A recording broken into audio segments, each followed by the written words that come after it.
আজকে আমরা চলে এসেছি রাজশাহীর নতুন একটি পার্কে, যা ভদ্রা পার্ক বা RDA পার্ক নামে পরিচিত। তো এই পার্কে কিন্তু বেশ কয়েকটা রাইড রয়েছে এবং এই পার্কটি খুব শীঘ্রই চালু হয়েছে, যার কারণে কিন্তু এখানে উপচে পড়া দর্শনার্থীদের ভিড়। তো আপনারা এখানে আসলে কত টাকা দিয়ে প্রবেশ করবেন, কি কি এখানে সার্ভিস সমূহ পাবেন, বাচ্চাদের নিয়ে আসলে কি সুবিধা রয়েছে বা বড়রা আসলে কি সুবিধা রয়েছে।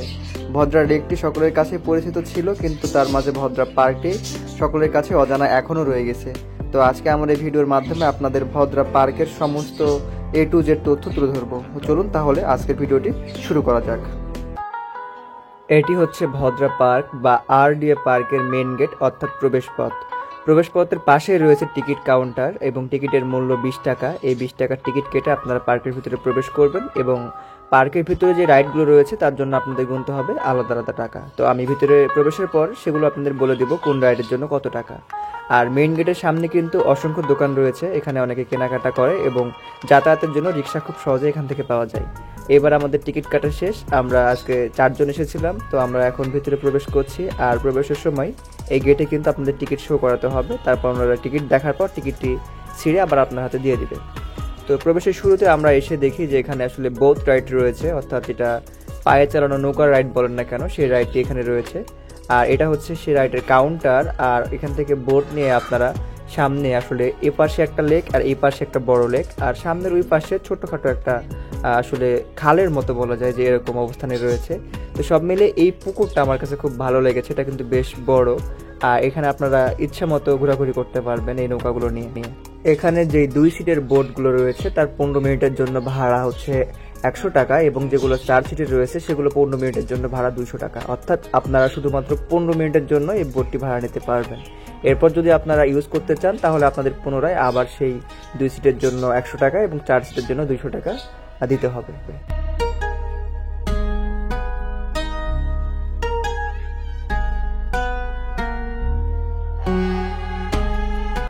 এটি হচ্ছে ভদ্রা পার্কের রেল স্টেশন। আমি এ পর্যন্ত যতগুলো পার্কে ঘুরেছি বা আমার এই ইউটিউব চ্যানেলে যাত্রা শুরু থেকে যতগুলো আমি পার্ক দেখিয়েছি, আপনারা হয়তো বা ম্যাক্সিমাম পার্কেই এই ট্রেনটা দেখেছেন, কিন্তু ভদ্রা পার্কের মতো এত উন্নত ট্রেন এবং এত আধুনিক ট্রেন আমি কিন্তু কোনো পার্কে দেখি নাই। কেবলমাত্র এটা ভদ্রা পার্কে চোখে পড়েছে। ইঞ্জিনের সামনে কিন্তু সিসি ক্যামেরা রয়েছে, সেখান থেকে আসলে মনিটর দিয়ে মনিটরিং করা হয় সামনে কোনো কিছু থাকলে, এবং এটা ইঞ্জিন চালিত, অর্থাৎ এটা ড্রাইভার থাকে, ড্রাইভার এটাকে চালিয়ে নেয় এবং এটি কিন্তু একদম অরিজিনাল ট্রেনের মতোই হুবহু তৈরি করা হয়েছে। কিন্তু একটা জিনিস খারাপ লেগেছে, সেটা হচ্ছে ট্রেনটা আসলে আধুনিক হওয়ার কারণে বলতে পারেন যে এই ট্রেনে আপনাদের উঠতে গেলে কিন্তু দিতে হবে 50 টাকা, কিন্তু এর বিনিময়ে আপনারা যে অনেক জায়গা ঘুরতে পারবেন এমনটা না, খুব সংক্ষিপ্ত একটা জায়গা, শুধু একটা পার্ক আপনাদের রাউন্ড ঘোরাবে এবং আপনাদের কাছ থেকে 50 টাকা নিয়ে যাবে। তো আমার কাছে এটাই একটু বেশি মনে হয়েছে। এছাড়া যদি বলতে পারেন যে ট্রেনটা আসলে অনেক সুন্দর, অনেক ব্যয়বহুল, খরচ বেশি হয়েছে, আদারওয়াইজ দিক থেকে ঠিক আছে এই ট্রেনটা।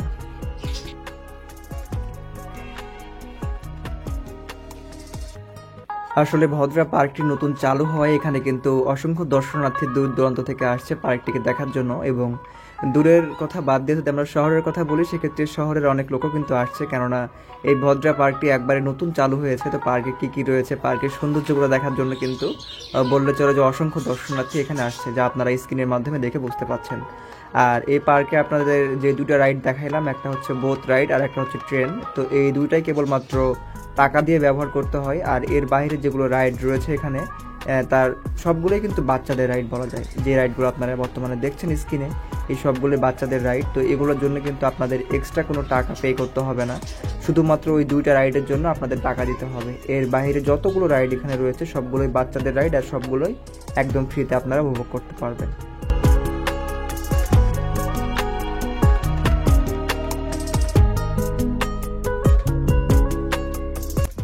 পার্কটি ঘুরে এতটুকু বুঝতে পারলাম যে এই পার্কে কিন্তু আসলে ফ্যামিলির সংখ্যা বেশি, অর্থাৎ তাদের মা বাবা তাদের ছোটোখাটো বাচ্চাদেরকে নিয়ে এই পার্কে এসেছে এবং বাচ্চারা বেশ আনন্দ পাচ্ছে। এই পার্কে কিছু ছোটোখাটো যে রাইডগুলো রয়েছে, এই রাইডগুলোই কিন্তু বাচ্চাদের কাছে বেশ আনন্দের বা বেশ পছন্দের হয়ে ওঠে। এই পাশে যে দোলনাটি রয়েছে, এখানেও কিন্তু সকলে সিরিয়াল দিয়ে তাদের বাচ্চাদের উঠাচ্ছিল, মানে এত পরিমাণ ভিড়। আর সবচাইতে বেশি ভালো লেগেছে এখানে একটা কিন্তু আসলে কালো ভাল্লুক যেটাকে বলা হয়, সেটি কিন্তু তৈরি করা হয়েছে। এখানে বাচ্চারা আসলে উপরে উঠে কিন্তু এগুলা ধরে নাচানাচি করছে এবং জড়িয়ে ধরছে, তারা বেশ আনন্দিত হচ্ছে এই ভাল্লুকটিকে কাছে পেয়ে। কেবলমাত্র বাচ্চারাই এখানে উঠছে, এখানে অন্য কোনো বড় ধরনের মানুষ কিন্তু উঠেনি। আর এই পার্কে কিন্তু বসে থাকার জন্য বেশ কিছু জায়গা রয়েছে সুন্দর সুন্দর, যেগুলো জায়গাতে আপনারা আপনাদের প্রিয় মানুষদের নিয়ে বসে থাকতে পারেন।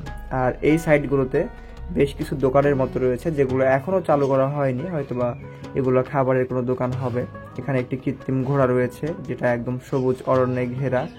আর ঘোড়াটি আসলে বাঁশ দিয়ে ঢেকে রাখা হয়েছে। আর আমরা বর্তমান যেদিকে যাচ্ছি, এটি কিন্তু আসলে অনেকে রাজশাহী মুক্ত মঞ্চ দেখেছেন। তো মুক্ত মঞ্চে একটা বিষয় হয় কি, যে মাঝখানে মঞ্চ, চারিদিক থেকে আসলে দর্শনার্থীরা বসে থেকে দেখবে, এরকম একটা অবস্থায় রয়েছে। তো এই জায়গাটাও ঠিক সেম ওই রকমই, চারিদিকে বসে থাকার জায়গা, মাঝখানে একটা মঞ্চ সিস্টেম তৈরি করা হয়েছে।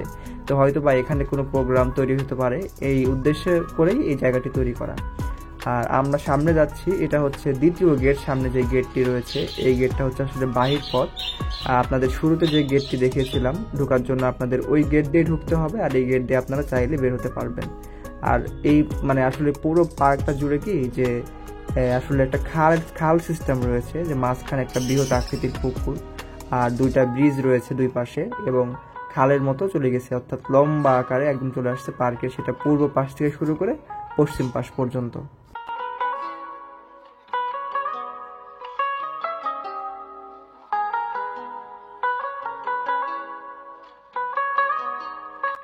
লেকের ধার ঘেঁষে বসে থাকার জন্য অসংখ্য জায়গা তৈরি করা হয়েছে, যেগুলোতে বসে থেকে পা কিন্তু একদম পানিতে ভেজানো যায়। অর্থাৎ এখানে কিন্তু অনেকে বসে শুধুমাত্র পাগুলো পানিতে ভেজানোর জন্য, এমনটা করতে অনেকে ভালোবাসেন। তো আপনারা যারা আসবেন তারা একদম লাস্টের দিকে চলে যাবেন, অর্থাৎ পশ্চিম পাশে চলে যাবেন, এখানে এরকম জায়গা রয়েছে। আর আপনাদের শুরুতে যে বোট রাইডটি দেখিয়েছিলাম, এটি কিন্তু সেই রাইডেরই অংশ। এখানে আসলে আজকে আমরা উঠতে চেয়েছিলাম, বাট এখানে এত পরিমাণ সিরিয়াল, যা আমাদের উঠতে গেলে আনুমানিক আরও 2 ঘন্টা সময় লাগবে, সিরিয়ালের কারণে। তো সেই জন্য আমরা স্কিপ করি, যার কারণে আজকে এখানে আর আমরা না উঠি। অন্যদিন আসলে অবশ্যই এখানে ওঠা ট্রাই করব, এটা আসলে ওঠার খুব ইচ্ছে ছিল, কিন্তু উঠতে পারলাম না। তো সবশেষে পার্কটি ঘুরে আমাদের কাছে খুব ভালো লেগেছে। আপনাদের ভিডিওটি কেমন লেগেছে, কে কোথা থেকে দেখছেন তা অবশ্যই জানাবেন, এবং ভিডিওটি ভালো লাগলে একটি লাইক কমেন্ট করবেন। তো আজকের মতো এখান থেকে বিদায় নিচ্ছি, ভালো থাকবেন সবাই, আল্লাহ হাফেজ।